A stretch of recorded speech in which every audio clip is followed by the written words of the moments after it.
ভক্তবৃন্দ, দামোদর মাস কি জয়, কার্তিক মাস কি জয়। ভগবান শ্রীকৃষ্ণের অনন্ত রূপ ও অনন্ত মহিমা, বিশ্ব ব্রহ্মাণ্ডের সবচেয়ে শ্রেষ্ঠ তিনি। এই ব্রহ্মাণ্ড তারই সৃষ্টি, সবাই তো জানে। এই দামোদর মাসে যদি তিলের তেলের সহিত ঘি কর্পূর মিশ্রিত দীপ জ্বালানো হয়, তাহলে নাকি কথিত আছে বহু পাপ ক্ষয় হয়ে যায়।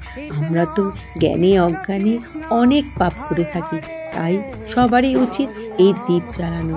এই সুযোগ কারোর হাতছাড়া করা উচিত না। দামোদর মাসের নাম দামোদর হলো কেন তোমাদের জানা আছে? আমি তো কিছুটা জেনেছি, সেটাই তোমাদেরকে আবার জানাই। মা যশোদা বাৎসল্য প্রেমে তার সন্তানকে অর্থাৎ গোপালকে বেঁধে রেখেছিল কার্তিক মাসে অর্থাৎ দামোদর মাসে।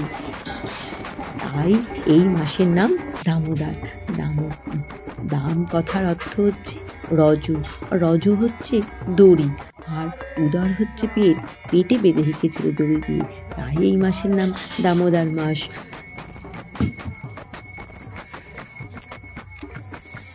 এই মাসে ভোরবেলায় সূর্য ওঠার আগে আমরা সবাই নগর কীর্তনে বেরিয়েছিলাম।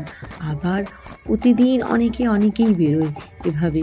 এই মাসে নগর কীর্তন করতে করতে আমরা প্রতিটা বাড়ি এবং প্রতিটা পাড়া ঘুরে বেরিয়েছিলাম। ভীষণ একটা আনন্দ হয়েছিল, সুন্দর একটা ঠান্ডা পরিবেশ, আর তার সঙ্গে হরিনাম সংকীর্তন, অপূর্ব একটা মনে শান্তি অনুভব হয়েছিল। এবং যেসব বাড়িতে আমরা গিয়েছিলাম তারাও খুব খুশি হয়েছিল, সকালবেলায় হরির নাম পেয়ে তারা খুব আনন্দিত হয়েছিল, তারাও আমাদের সঙ্গে যোগ দিয়েছিল।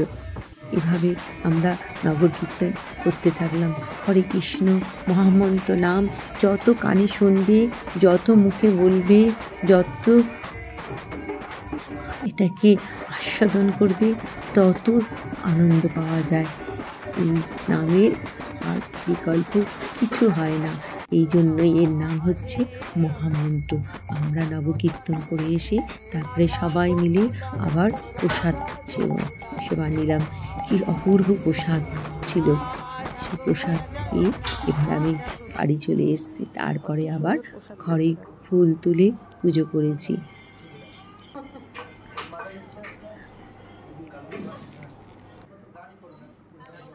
আমার বাড়ির বাগানে অনেক ফুল ফোটে, দেখো কত ফুল।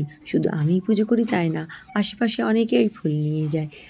সুন্দর করে গোপাল প্রভুদের পুজো করলাম।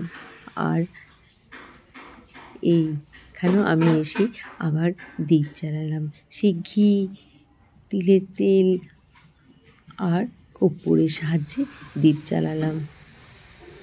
সকলেরই করা উচিত, ভগবানের স্মরণে আসা উচিত, কারণ ভগবান তো আমাদের জন্য সব কিছু করে যাচ্ছে, সব কিছু দিয়েছে। আমরা যদি তার নামে একটু কীর্তন করি, তাহলে হচ্ছে আমাদের শরীরের মধ্যে যে ভয়, ক্লান্তি, দুঃখ, দুর্দশা আছে, সেগুলো থেকে মুক্তি পাওয়া যাবে। এখান থেকে সঙ্গে করে আমরা কিছুই নিয়ে যেতে পারবো না, সবাইকেই আমাদের এই পৃথিবী ছেড়ে চলে যেতে হবে। কিন্তু যদি আমরা ভালো কর্ম করি, ভগবানের পূজা অর্চনা করি, তাহলে সেটুকু নাকি আমাদের সঙ্গে যাবে। তাই এগুলো করা।